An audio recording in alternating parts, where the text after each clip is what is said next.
Assalamualaikum warahmatullahi wabarakatuh. Bismillahirrahmanirrahim. Alhamdulillahirabbil alamin. Wal aqibatu lil muttaqin wala udwana illa 'alal zalimin. Rabbi shrah li sadri yassir li amri wahlul 'uqdatam min lisani yafqahu qawli. Musaddiq lisani wahdi qalbi bihaqqi sayyidina Muhammadin sallallahu alaihi wasallam, amma ba'd. Jadi muka surat 12 iaitu ilmu akidah. Ilmu akidah dinamakan aqaidul iman, simpulan-simpulan iman.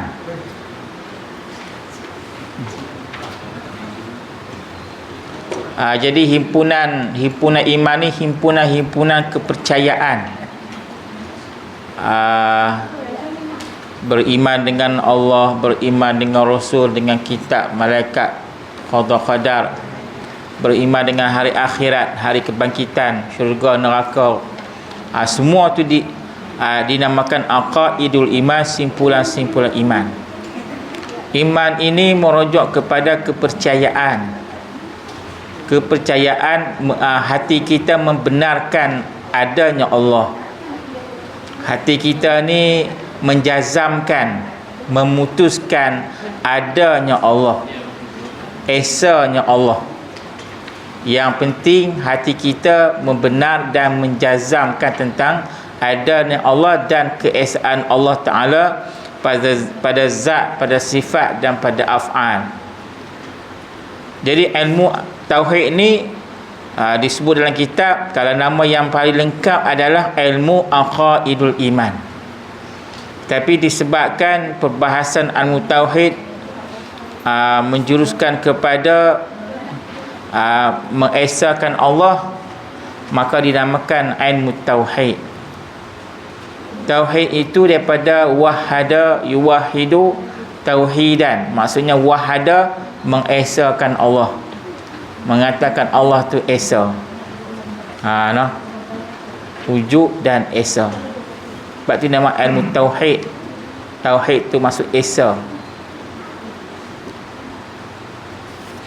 Kalau nama yang lengkap, yang merangkumi, mencakupi semua kepercayaan yang berkaitan dengan iman kepada Allah hari akhirat, iaitu dinamakan aqaidul iman, simpulan iman. Aqidatani aqaid, jamak daripada aqidah. Sebab tu dia kata ilmu aqidah iaitu aqaid. Aqaid itu jamak daripada aqidatani aqaid. Aqaid pegangan kita tu, hati kita berpegang kepada siapa. Atau ilmu tauhid, ataupun dinamakan juga aqaidul iman ni ilmu tauhid, ilmu yang mengesakan Allah, yang berasaskan dalil naqli. Dalil Quran dan hadis. Dalil yang naqli itu maksud pindah. Dalil yang petikan, diambil daripada Quran dan hadis. Dalil naqli adalah akidah Rasulullah sallallahu alaihi wasallam dan akidah sahabat-sahabat baginda, sahabat-sahabat Nabi. Tauhid sebagai ilmu di zaman Rasulullah sallallahu alaihi wasallam sebenarnya belum wujud lagi, belum dibukukan lagi, belum dinamakan ilmu tauhid lagi. Sebab apa? Sebab apa-apa yang berlaku di zaman Nabi yang berkaitan dengan masalah-masalah tauhid, mereka merujuk kepada Nabi. Nabi masih hidup, masih sihat, masih kuat, ada masalah tanya Nabi.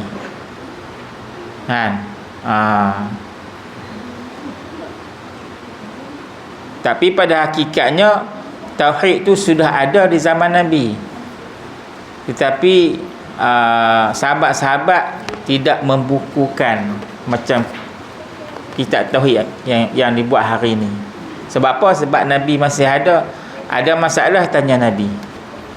Itulah. Dan di zaman Nabi masih hidup lagi, Nabi pun larang sahabat-sahabat menulis hadis-hadis. Sebab apa? Sebab Nabi masih ada. Sebab kalau tulis hadis, takut bercampur dengan Quran. Tak tahu hak mana hadis, hak mana Quran. Nabi kata barang siapa yang tulis hadis kena padam balik, jangan tulis lagi sebab takut bercampur dengan Quran. Tapi selepas Nabi dah wafat, barulah hadis ini dibukukan, ditulis semula.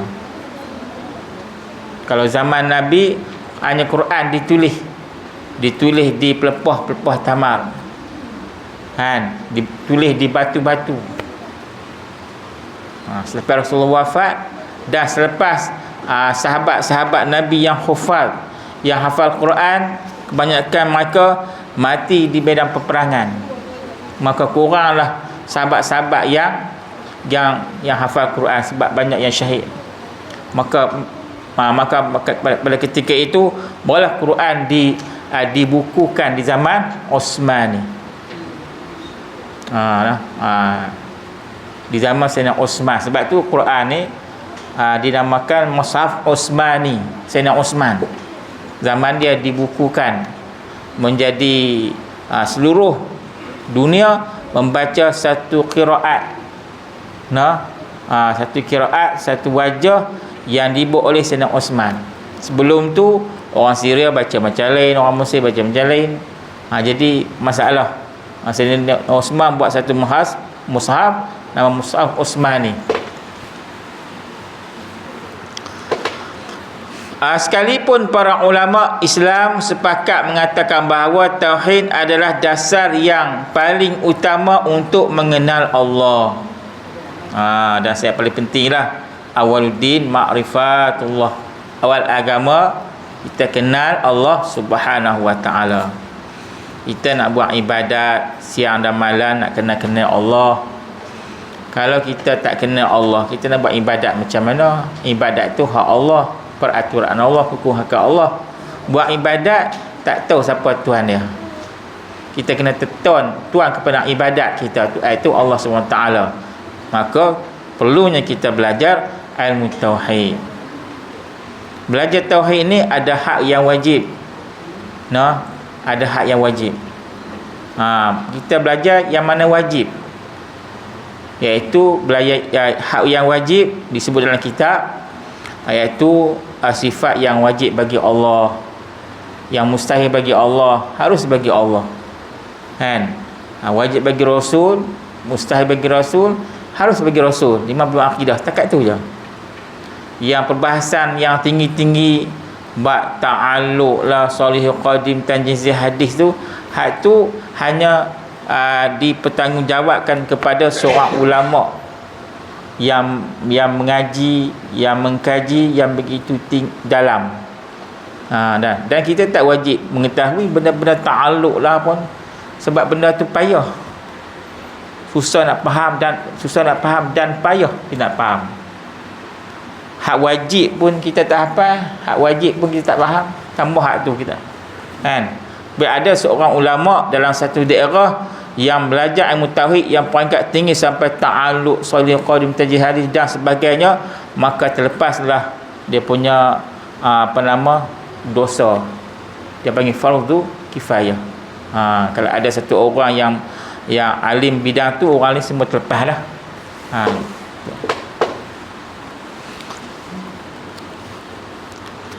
Ilmu tauhid tumbuh lama selepas Rasulullah SAW wafat. Semasa hayatnya, Rasulullah SAW telah mentarbiah, mendidik dan mengasuh sikap dan watak bertauhid kepada para sahabat di dalam hidup dan kehidupan mereka sehari-hari dengan memberi contoh teladan selaku seorang Rasul, dengan peribadinya sebagai seorang insan yang hidup bertauhid. Dan semangat tauhid ini tertanam dalam hati seorang yang beriman.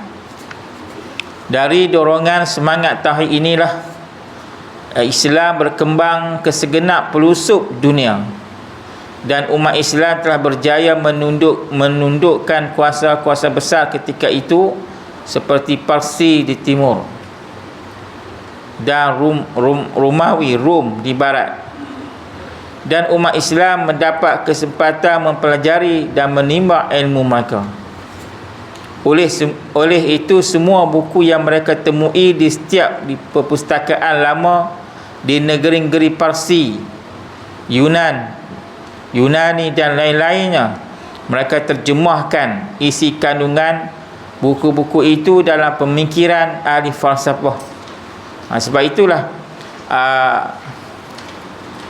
ilmu tauhid ini ataupun aqaidul iman semua disebut dalam Quran. Sifat-sifat yang wajib bagi Allah semua disebut dalam Al-Quran. Jadi kemudian ulama yang mutaakhirin mereka buat susunan balik wujud, qidam, baqa satu persatu. Sebab apa? Sebab umat Islam menghadapi zaman ahli falsafah. Ahli falsafah ni maka nak tolak pendapat mereka pun menggunakan falsafah juga. Sebab itulah dalam Islam mereka tidak Imam Ghazali tidak menolak mempelajari ilmu mantik. Imam Ghazali kata man la ya'rifu bihi la yusaqu bi'ilmih. Barang siapa yang tak belajar ilmu mantik maka ilmu dia tak dipercayai. Jadi ulama menggunakan mantik untuk mematahkan hujah ahli falsafah. Ahli falsafah yang kuno, yang dahululah, yang lama, di dalam buku-buku tadi semuanya mereka pelajari dengan tekun dan kaji dengan sepenuh penelitian. Ini semua dicerita. Ilmu-ilmu baru yang mereka dapati di dalam buku-buku yang telah diterjemahkan itu turut merangsang perkembangan daya fikir umat Islam di masa itu, sehingga mereka juga menjadi pemikir-pemikir baru yang berkemampuan melahirkan ide-ide yang baru pula. Namun tidak semua ilmu baru ini bersifat positif. Bukan bersifat yang boleh terima semua. Ada yang boleh terima dan ada yang tak boleh terima. Malah ada di antara ilmu itu boleh menyesatkan akidah umat Islam. Tetapi dengan semangat kebebasan berfikir yang telah diajarkan oleh Rasulullah SAW yang berasaskan wahyu ilahi. Wahyu. Dia ada dua, wahyu ilahi, ilmu rabbani, ilmu ketuhanan. Ilmu ketuhanan dia ada dua, ilmu wahyu dan ilmu ilham. Hak wahyu ni, wahyu ilahi ni, hak tu Allah Ta'ala wahyu kepada nabi-nabi dan rasul. Tu wahyu ilahi. Hak ilham ni Allah Ta'ala ilham kepada wali-wali Allah disebab amalan tarikat maka yang tinggi kepada Allah Subhanahu Wa Ta'ala. Itu dia panggil ilham. Tetapi para intelektual Muslim dan ulama Islam mengkaji pemikiran-pemikiran baru itu sejauh mana persamaan dan pertentangan pemikiran mereka dengan akidah dan tauhid yang telah tertanam di hati setiap orang yang beriman. Kita baca cepat sebab nak pergi habis. Sebab dia sebulan sekali lambat habis. Cepat habis.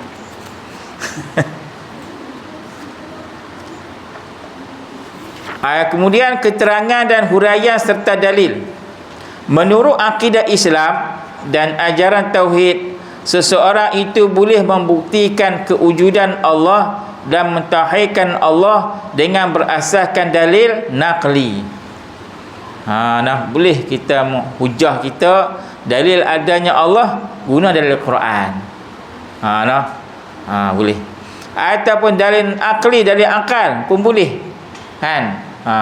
Dalil adanya Allah, ada alam ini, itu dalil akli, dua-dua boleh. Mereka yang mengasaskan akidahnya dengan berdalilkan dalil-dalil tersebut adalah dikira sebagai seorang Muslim yang beriman. No, sama ada kita bawa datang dalil naqli, Quran ada hadis, ataupun dalil akli, dalil akal pun boleh juga, tak ada masalah. Boleh terima belaka. Yang penting ada akal, kena fikir. Tidak seperti orang Jabariyah. Dia kata kita serah pada Allah, akal tak perlu, tak boleh fikir. Habis itu Allah Ta'ala bagi akal buat apa? Allah Ta'ala bagi akal untuk kita fikir, untuk mengenalkan Allah, kenalkan diri. Dalam ilmu akidah, aqaidul iman atau ilmu tauhid ini membuktikan kewujudan Allah dan mentauhidkannya Allah dengan berasaskan, berpandukan dalil naqli dalam Quran. Adalah berdalilkan firman Allah, auzubillahi minasyaitonir rajim, inna rabbakumullahu alladzi khalaqas samawati wal arda fi sittati ayyam thumma istawa 'alal 'arsy yughshil laila an-nahara yatlubu hasithan wasyamsa wal qamara wan nujuma musakhkharatin bi amrihi ala lahul khalq wal amru tabarakallahu rabbul alamin. Al-A'raf 54. Sesungguhnya Tuhan kamu ialah Allah, yang menciptakan langit dan bumi dalam enam masa. 6 masa, 6 peringkat. Lalu ia bersemayam di atas arsy. Bersemayam di atas arsy. Lepas dicipta lagi bumi, Allah Ta'ala duduk di atas arsy. Tak silap saya dalam tafsir Pimpinan Ar-Rahman Keluaran Jakim, dia sebut Allah bersemayam di atas arsy. Ini dipanggil mutasyabihat. Dalam Quran dia ada ayat muhkamat dan ada ayat mutasyabihat. Muhkamat, ayat yang jelas, tak perlu takwil. Qul huwallahu ahad, Allah esa, cukup. Yang kedua ayat mutasyabihat, ayat yang yang ada kesamaran, yang memerlukan takwil. Maka dia bagi kepada dua pendapat. Dalam ahli sunnah wal jamaah ada dua mazhab, mazhab salaf, mazhab khalaf. Mazhab salaf, mereka tak takwil, serah bulat kepada Allah. Allah bersemayam di atas arasy, serah pada Allah, wallahu alam. Itu aslam, lebih selamat. Kalau sebut salaf, satu saja, salaf ahli-sunnah wal jamaah. Dia tidak ada salaf ciptaan. Yang ada yang satu lagi salaf yang diciplak daripada salaf lain. Ibn Taymiyah dia kata dia salaf, dia bukan salaf. Salaf satu saja, salaf ahli-sunnah wal jamaah. Dia tidak ada dua salaf. Kalau salah ahli-sunnah wal jamaah, kalau ayat Allah bersemayam di atas arasy, mereka tidak takwil, serah kepada Allah. Wallahu a'lam. Aslan lebih selamat. Lebih selamat. Kalau salaf Ibn Taymiyah, mereka mereka mengatakan Allah bersemayam di atas arasy, seperti mana semayam itu maksudnya duduk di atas arasy, seperti mana duduknya makhluk. Tak boleh. Salaf ahli sunnah wal jamaah semayam di atas arasy, tak takwil, serah pada Allah, yang layak pada Allah. Yang layak pada Allah. Salah yang ciplak Ibn Taymiyah ciplak, yang mendakwa diri mereka salaf, mereka katakan bersemayam di atas arasy itu maksudnya duduk. Qa'idun, jadi duduk, seperti mana duduk makhluk.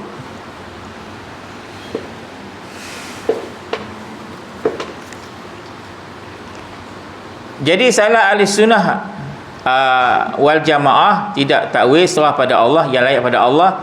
Kemudian mazhab yang kedua, mazhab khalaf. Khalaf ahli-sunnah wal jamaah maka takwil ayat ni. Apa maksud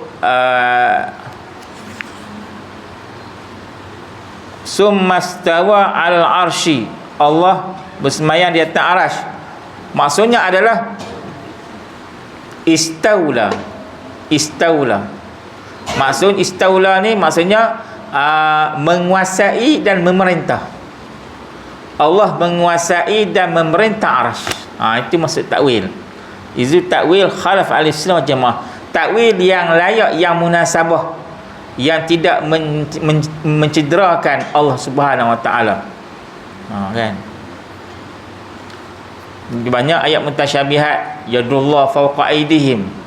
Tangan Allah mengatasi tangan-tangan mereka itu. Bagi khalaf, yadullah maksud qudratullah, kekuasaan Allah. Bagi mereka, maksud yadullah, tangan Allah, tangan. Apa boleh sebut tangan, kita segera akan faham seperti mana tangan makhluk. Itu salah. Tak boleh. Itu tak layak pada Allah.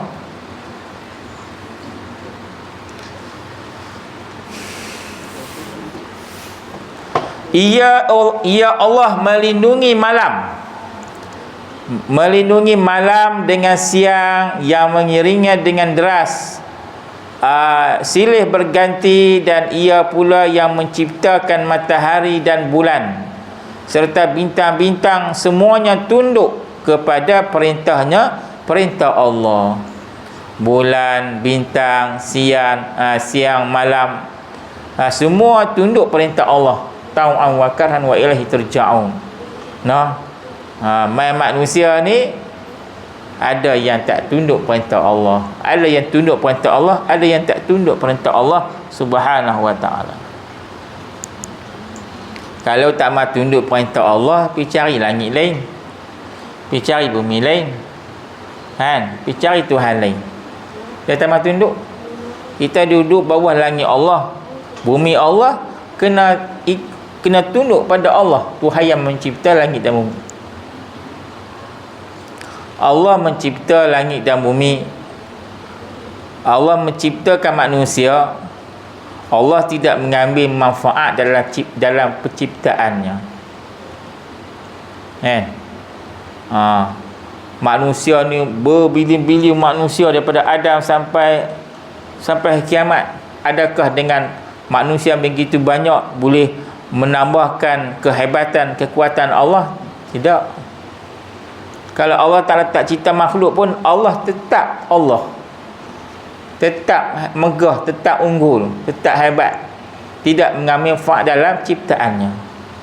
Kalau manusia ni semua taat pada Allah, semua taat pada Allah, tak ada seorang pun derhaka pada Allah, tidak sedikit pun naik maqam Allah, kehebatan Allah, Allah tetap Allah.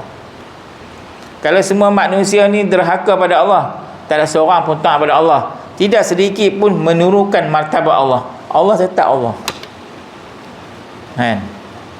Yang rugi siapa? Rugi manusia. Tak taat pada Allah, tempat dia neraka. Taat kepada Allah, tempatnya adalah syurga Allah Subhanahu wa ta'ala. Dua itulah. Ingatlah kepada Allah jualah tertentu urusan menciptakan sekalian makhluk dan urusan pemerintahan. Kepada Allah jualah urusan menciptakan sekalian makhluk dan urusan pemerintahan. Maha suci Allah yang menciptakan dan mentadbirkan sekalian alam. Allah menciptakan sekalian alam, Rabbil alamin, Tuhan sekalian alam. Dulu kita duduk alam janin, sekarang duduk alam syahadah. Ni alam syahadah, alam dunia. Kemudian kita masuk alam ghaib, alam akhirat. Masuk ke alam barzakh, lepas tu alam mahsyar pula, alam akhirat. 4-5 alam kita akan menghadapi sebelum kita nak bertemu dengan Allah Subhanahu wa taala. Yang kedua, firman Allah, auzubillahi minasyaitonirrajim, innani anallahu la ilaha illa ana fa'budni wa aqimus salata li zikri. Surah Taha.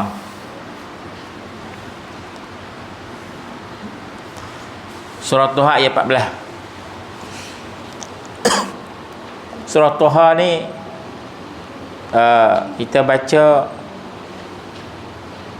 Taha ma anzalna 'alaikal qur'ana litashqa illa tazkiratan liman yakhsha tanzilan mimman khalaqas samawati wal arda wal ula ar-rahmanu 'alal 'arsy istawa.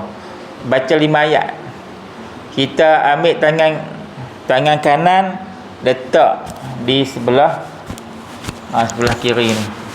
Kita baca 5 ayat surah Taha ni untuk bagi hati kita lembut.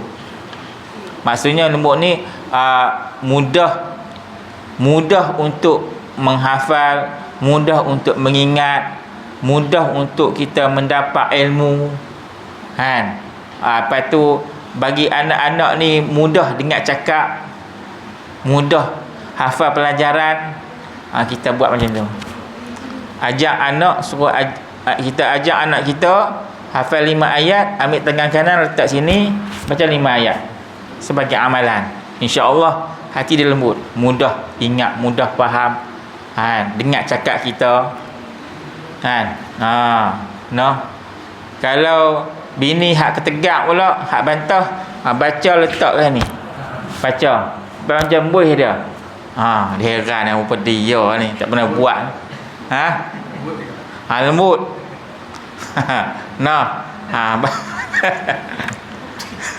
Lembut. Kalau lembut tu lagi mudah. Bantah sangat, ketegak sangat. Letak sini baca 5 ayat, lembut. Lembut tu mudah. Tuan-tuan mudah nak kira.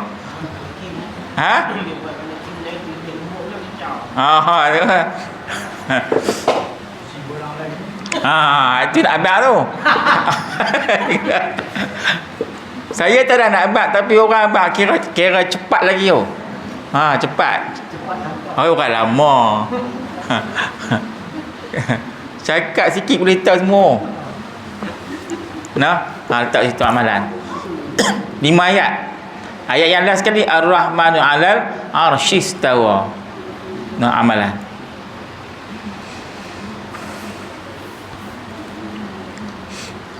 Yang ketiga firman Allah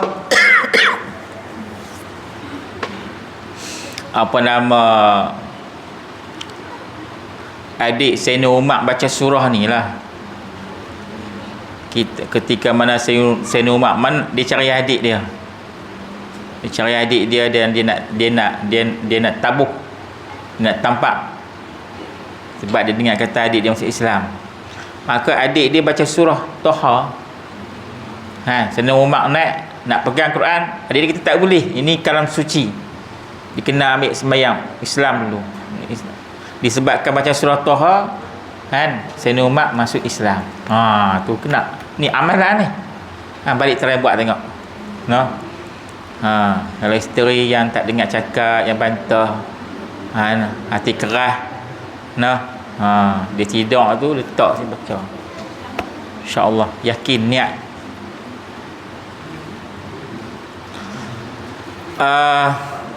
Firman Allah, auzubillahi minasyaitonirrajim, "Lau kana fihima alihatun illallahu lafasadata fasubhanallahi rabbil arsy amma yasifun."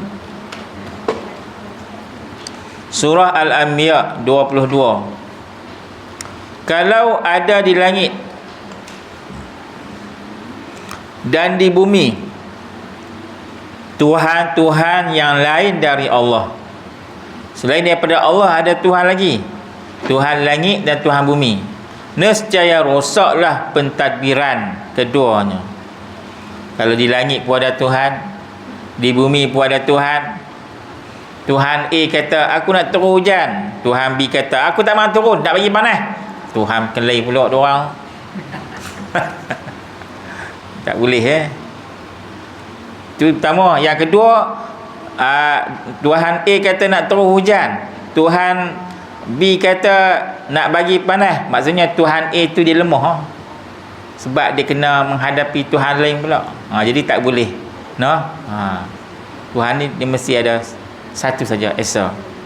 Tu Allah Subhanahu Wa Taala. Maka bertauhidlah kamu kepada Allah dengan menegaskan maha suci Allah, Tuhan yang mempunyai arash. Arash. Dari apa yang mereka sifatkan. Yang keempat, firman Allah, auzubillahi minasyaitonirrajim. Bismillahirrahmanirrahim. Qul huwallahu ahad, Allahus samad, lam yalid wa lam yulad wa lam yakul lahu kufuwan ahad. Kufuwan ahad. Surah Ikhlas 1 hingga 4 ayat ni. Surah pendek Quran. Katakanlah wahai Muhammad, Tuhanku ialah Allah yang Maha Esa. Ni dia ada asbabun nuzul. Surah Ikhlas ni dia ada asbabun nuzul. Sebab turun ayat orang kafir Quraisy pergi jumpa Nabi, dia berkatakan Nabi, sif lana rabbak, sifat bagi kami Tuhan kamu. Sifatkan bagi kami Tuhan kamu ni macam mana, emas ke perak ke, intan ke belian ke. Maka Rasulullah dia diam sat.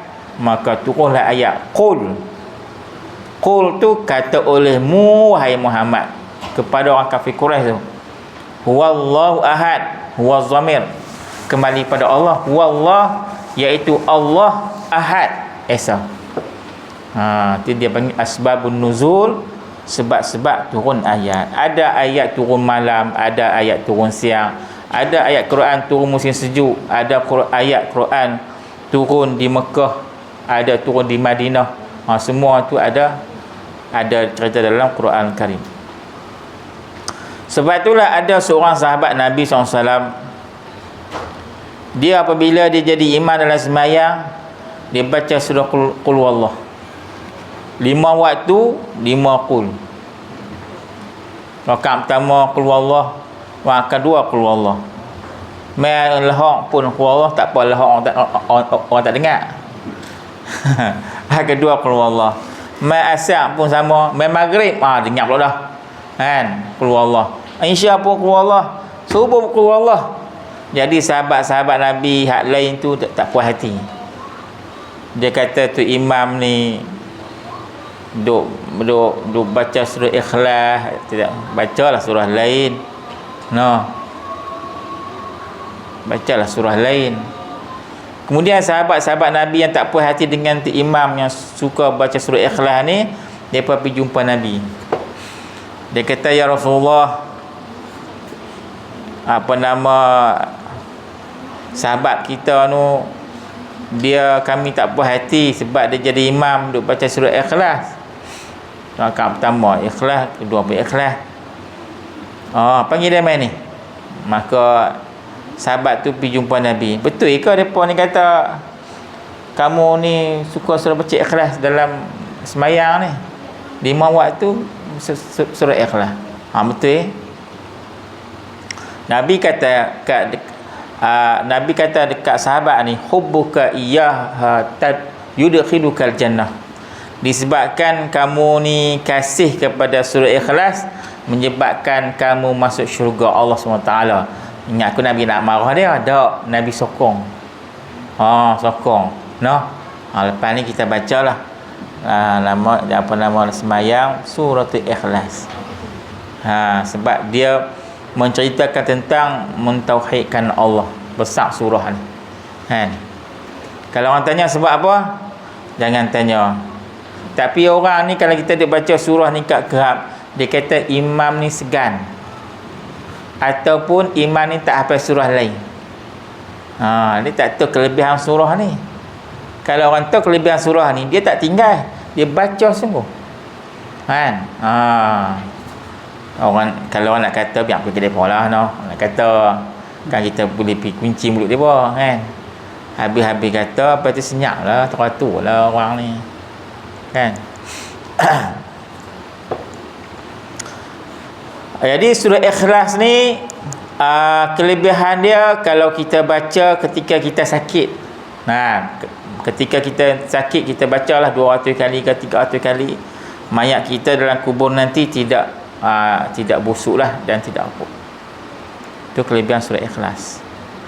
Dan kelebihan dia juga kalau kita baca 70,000 kali dalam satu masa, ataupun masa-masa yang lain tapi dihimpunkan cukup 70,000 kali ataupun 100,000 kali, maka Allah Ta'ala beli. Maksud beli tu, Allah Ta'ala bebaskan daripada api neraka, tak masuk dalam neraka Allah Subhanahu Wa Ta'ala.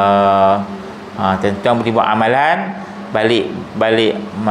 kita balik buat amalan, baca 70,000 kali ataupun 100,000 kali. Beli buku 55 tu berapa RM1? Tak sampai RM1. Tak sampai. Tulis 2022 dapat 10,000. No. Tu buat tahlil tu boleh tu, buat tahlil kan. Himpun-himpun.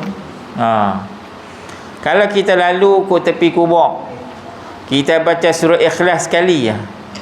Kalau ahli kubur tu ada 400 orang. 400 orang jenazah dalam kubur tu, 400. Maka setiap seorang tu dapat lengkap. Dia dapat 4 ayat, kalau 4 ayat dapat lengkap.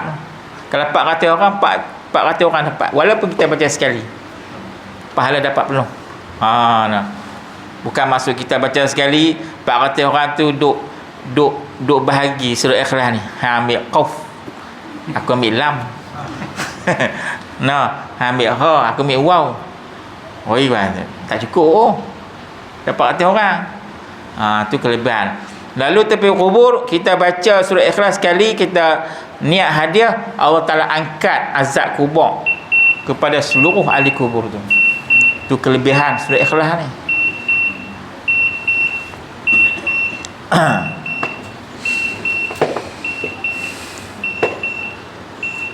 Katakanlah wahai Muhammad, Tuhanku ialah Allah yang Maha Esa. Allah Ta'ala perintahkan Nabi suruh kata Allah tu Esa pada zat, pada sifat dan pada af'al. Esa tu dia ada 3 benda. Esa pada zat, Esa pada sifat, Esa pada af'al. Esa pada af'al apa dia? Allah Ta'ala Esa pada af'al, pada perbuatan. Perbuatan Allah tu Esa.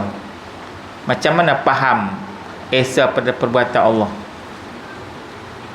Maksudnya Allah Ta'ala bersendirian menciptakan langit dan bumi. Allah Ta'ala tidak meminta bantuan kepada makhluk-makhluk. Itu maksud Esa pada af'al. Esa pada zat, Esa pada sifat. Sifat Allah tidak seperti sifat makhluk. Sifat makhluk ada tangan, ada perut, ada kaki. Dan sifat kudrat Allah ada 1, bukan 2, bukan 3. Itu apa lagi? Esa pada zat. Zat Allah tidak sama dengan zat makhluk. Itu faham yang secara mudah.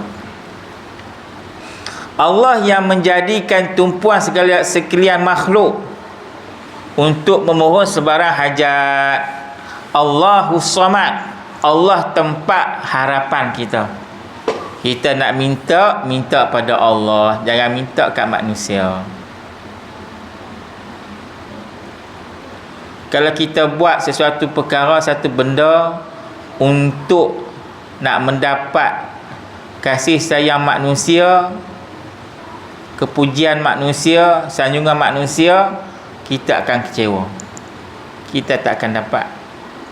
Kita buat lengkap macam mana pun, kalau 9 lengkap, 1 tak lengkap, dia kira ngarut, tak pakai. Tu manusia. Kita buat benda tu kerana Allah.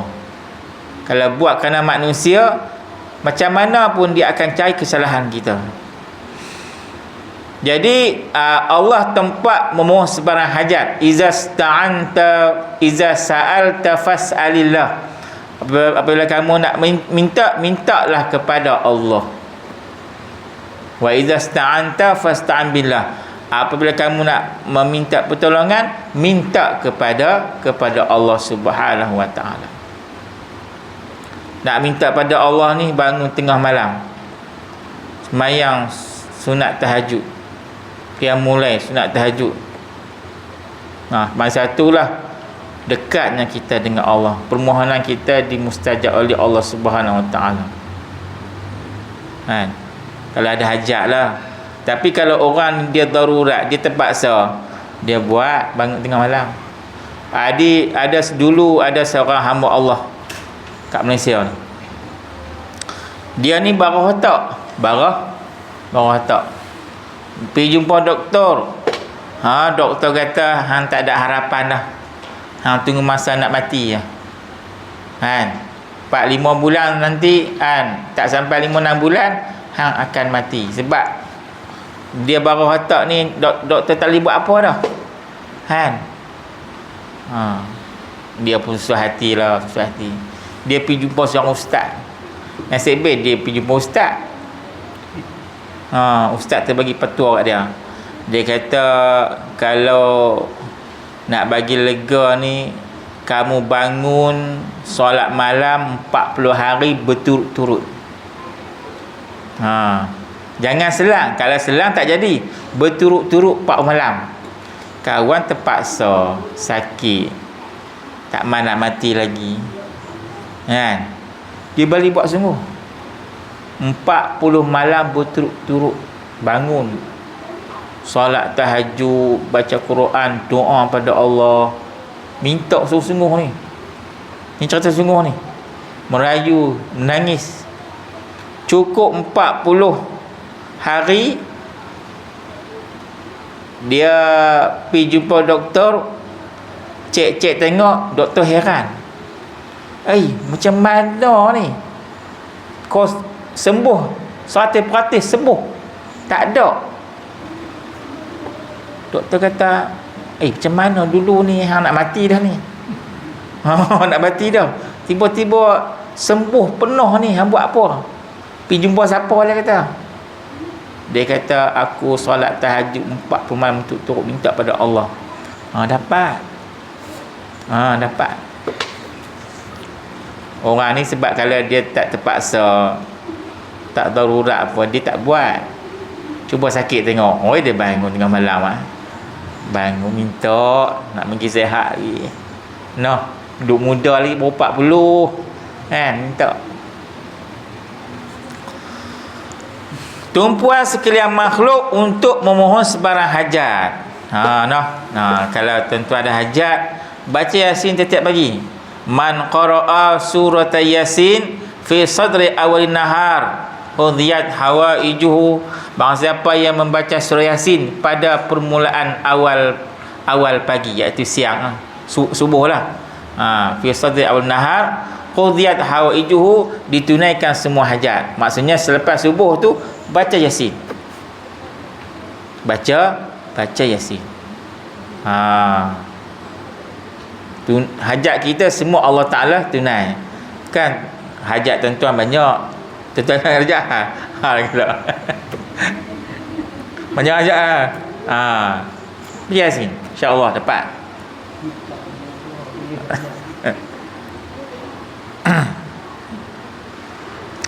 Ada satu hamba Allah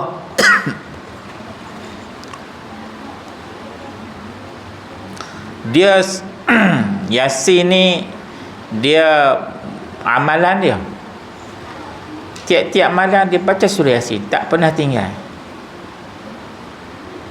Satu hari malaikat menjemput dia. Dia sampai kepada ayat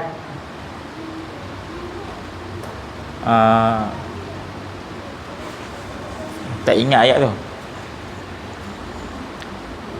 Yang ayat selepas dia tu, inni amantu bi rabbikum fasma'un.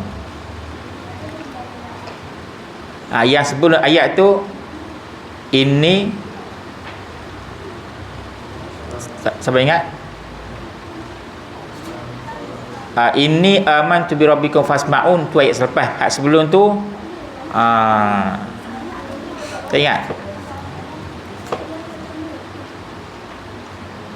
Qila dukhulul jannah. Ayat sebelum inni amantu bi rabbikum fasma'un. Inni zalamtu, inni zalam ini tapi ayat yang sebelum tu ketika malaikat nak mai jemput dia, nak cabut nyawa dia, dia baca ayat sebelum inni amantu bi rabbikum fasma'un. Ayat sebelum inni amantu bi rabbikum fasma'un tu, ayat sebelum tu menceritakan aku berada dalam jalan kesesatan yang nyata. Fi dhalalim mubin tu. Pasal ayat tu? Tak ingat, no? Inni zalaltu fi dhalalim mubin. Sebelum ayat tu. Jadi orang duk sekitar dia tu ramai. Dia memang dia ghalib dia amalan dia duk baca Yasin. Sampai sakit pun dia baca Yasin. Dia baca Yasin. Kebetulan dia sampai kepada ayat tu, ayat aku berada di dalam jalan kesesatan. Malaikat cabut nyawa dia.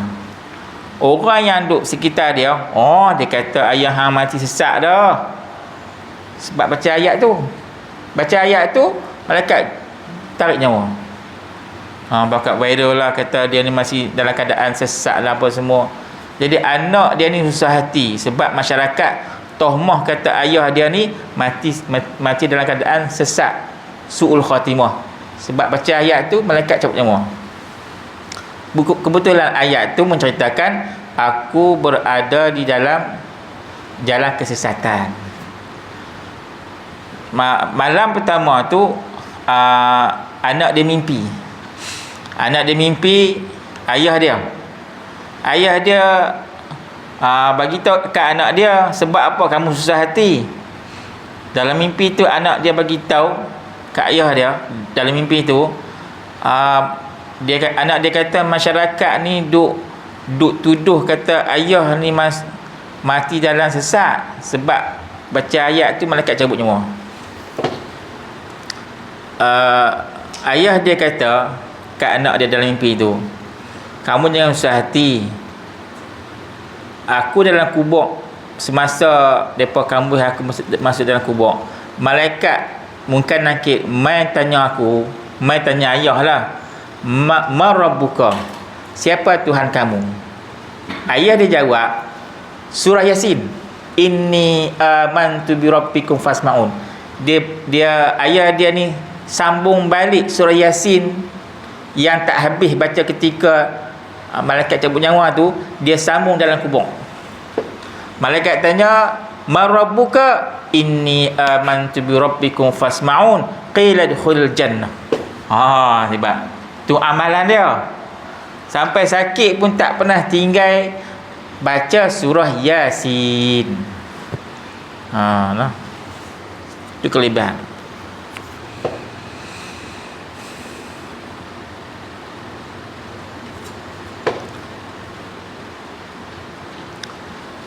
Ia tidak beranak dan ia pula tidak diperanakkan, dan tidak sesiapa pun yang setara dengannya, yang sama dengannya dengan Allah Ta'ala. Nasi ini dalam ilmu akidah, aqaidul iman atau ilmu tauhid, seseorang itu boleh juga membuktikan kewujudan Allah dan keesaannya berasaskan dalil akli yang ijmal, yang ringkas. Yang ringkas itulah dalilnya ada Allah, alam ni cukuplah. Itu dikatakan ma'rifat, iaitu wujudnya makhluk di alam dunia ni. Apa maksud makhluk?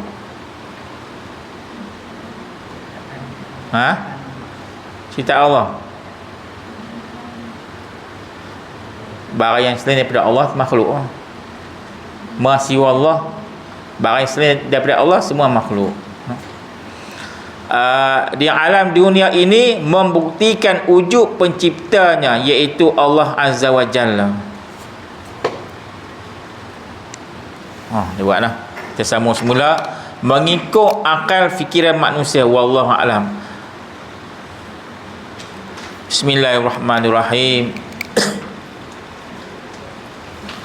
Alhamdulillahirabbil alamin, wassalatu wassalamu ala asyrafil anbiya'il mursalin wa ala alihi wa sahbihi ajma'in.